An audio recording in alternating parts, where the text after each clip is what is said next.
ഇവരെ പോലെ രണ്ട് കുഞ്ഞു മക്കളുള്ള അമ്മമാർക്ക് ഞാൻ പറയുന്നത് റിലേറ്റ് ചെയ്യാൻ പറ്റും. നമ്മുടെ ഒരു ദിവസം തുടങ്ങുന്നത് അവസാനിക്കുന്നതല്ല ഇവരെ ചുറ്റിപ്പറ്റിയാണല്ലേ. പക്ഷെ അങ്ങനെ ഇരിക്കുമ്പോൾ നമുക്കൊരു ഫ്രസ്ട്രേഷൻ ഇങ്ങോട്ട് മേലോട്ട് കയറി, പ്രത്യേകിച്ച് നമ്മളിങ്ങനെ പുറത്തോട്ടൊന്നും ഇറങ്ങാതെ വീടിനകത്ത് തന്നെ ആയിപ്പോയി കഴിഞ്ഞാൽ. അങ്ങനെയുള്ള എൻ്റെ ഒരു ഫ്രസ്ട്രേഷൻ മാറാൻ വേണ്ടിയിട്ടാണ് ഇന്ന് ഞങ്ങൾ ഇറങ്ങിയിട്ടുള്ളത്. ഏട്ടന് വലിയ മൂഡ് ഉണ്ടായിരുന്നില്ലെങ്കിലും എൻ്റെ ഫ്രസ്ട്രേഷന്റെ അങ്ങേത്തലം കാണാതിരിക്കാൻ വേണ്ടിയിട്ടാണ് കേട്ടോ. ഞങ്ങൾ ഇറങ്ങിയപ്പോഴേ നല്ല മഴ പെയ്യുന്നുണ്ടായിരുന്നു കേട്ടോ. ഇത് സത്രക്കടവാണ്, ഇത് പമ്പയാറാണ് കേട്ടോ ഈ ഒഴുകിക്കൊണ്ടിരിക്കുന്നത്.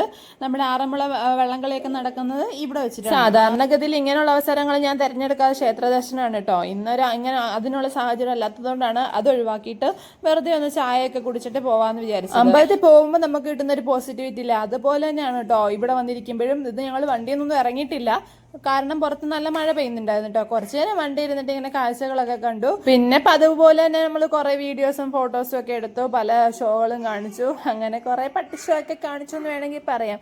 അതൊക്കെ കഴിഞ്ഞിട്ട് ഞങ്ങൾ നേരെ ചായ കുടിക്കാൻ വേണ്ടി പോയിട്ടോ. ചായ കുടിക്കാൻ അവനാണെങ്കിൽ ഉഴുന്നുവടയാണ് കഴിച്ചുകൊണ്ടിരിക്കുന്നത്. പിന്നെ അവളാണെങ്കിൽ ഞാൻ നേരത്തെ പറഞ്ഞിട്ടുണ്ട് നമ്മുടെ വീഡിയോയിൽ, അവൾ എവിടെയെങ്കിലും ഒരു കേക്കിന്റെ കഷ്ണം കണ്ടു കഴിഞ്ഞാൽ പിന്നെ അവൾക്ക് കേക്ക് വേണമെന്ന് പറഞ്ഞിട്ട് വഴക്കാണ്. അപ്പോൾ നമ്മളൊരു പേസ്ട്രിയാണ് കേട്ടോ അവൾക്ക് വാങ്ങിച്ചു കൊടുത്തത്. പിന്നെ ഒരു ഷേക്ക് വാങ്ങിച്ചിട്ടുണ്ടായിരുന്നു.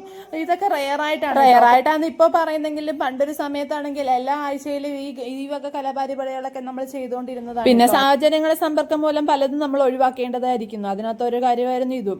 അങ്ങനെ പിന്നെ എന്തായാലും ഇന്ന് ഏട്ടനാണെങ്കിൽ നാരങ്ങ വെള്ളമായിരുന്നു കേട്ടോ വാങ്ങിച്ചിട്ടുണ്ടായിരുന്നത്. ഇവളാണെങ്കിൽ എല്ലാവരുടെ അടുത്തുനിന്ന് കൈയിട്ട് വാരി കുടിക്കുന്നുണ്ടായിരുന്നു.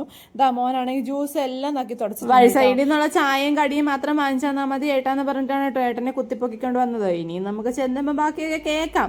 എന്നാലും നമ്മളൊക്കെ ഈ ചായ വാങ്ങിച്ചെന്ന കൂടാതെ ഏട്ടനും പ്രയോജനം ഉണ്ടായി. ഏട്ടന് മുടി വെട്ടണമായിരുന്നു, അപ്പൊ ഏട്ടന്റെ മുടി വെട്ടൊക്കെ. പിന്നെ ഞങ്ങൾക്കൊരു ഓട്ടോ ആയിരുന്നേ, അന്ന് ദീപാവലി ആയിരുന്നു. അപ്പൊ നമുക്ക് ഓടി വന്നിട്ട് വേണമായിരുന്നു വിളക്കൊക്കെ കൊളുത്താൻ. അപ്പോഴത്തേനും സമയം ഒരു 6:45 ആയിട്ടുണ്ടായി. പണ്ട് മുതൽ എനിക്ക് ഭയങ്കര നിർബന്ധമുള്ള കാര്യങ്ങളാണ് കേട്ടോ ഈ കാർത്തികയ്ക്കും ദീപാവലിക്കൊക്കെ വിളക്ക് കൊളുത്തണം എന്നുള്ളത്. അപ്പൊ നമ്മൾ എവിടെ നിൽക്കുന്നോ അവിടേക്ക് കൊളുത്താന്നുള്ളതുള്ളൂ. അപ്പം ഞാൻ ഈ വീട്ടിൽ ഇവിടെയൊക്കെ വിളക്ക് കൊളുത്ത് വെച്ചിട്ടോ. അപ്പൊ നമ്മൾ വരുന്ന വഴിക്ക് ഈ ഒരു കൊരപ്പ് വാങ്ങിച്ചിട്ടുണ്ടായിരുന്നു കേട്ടോ.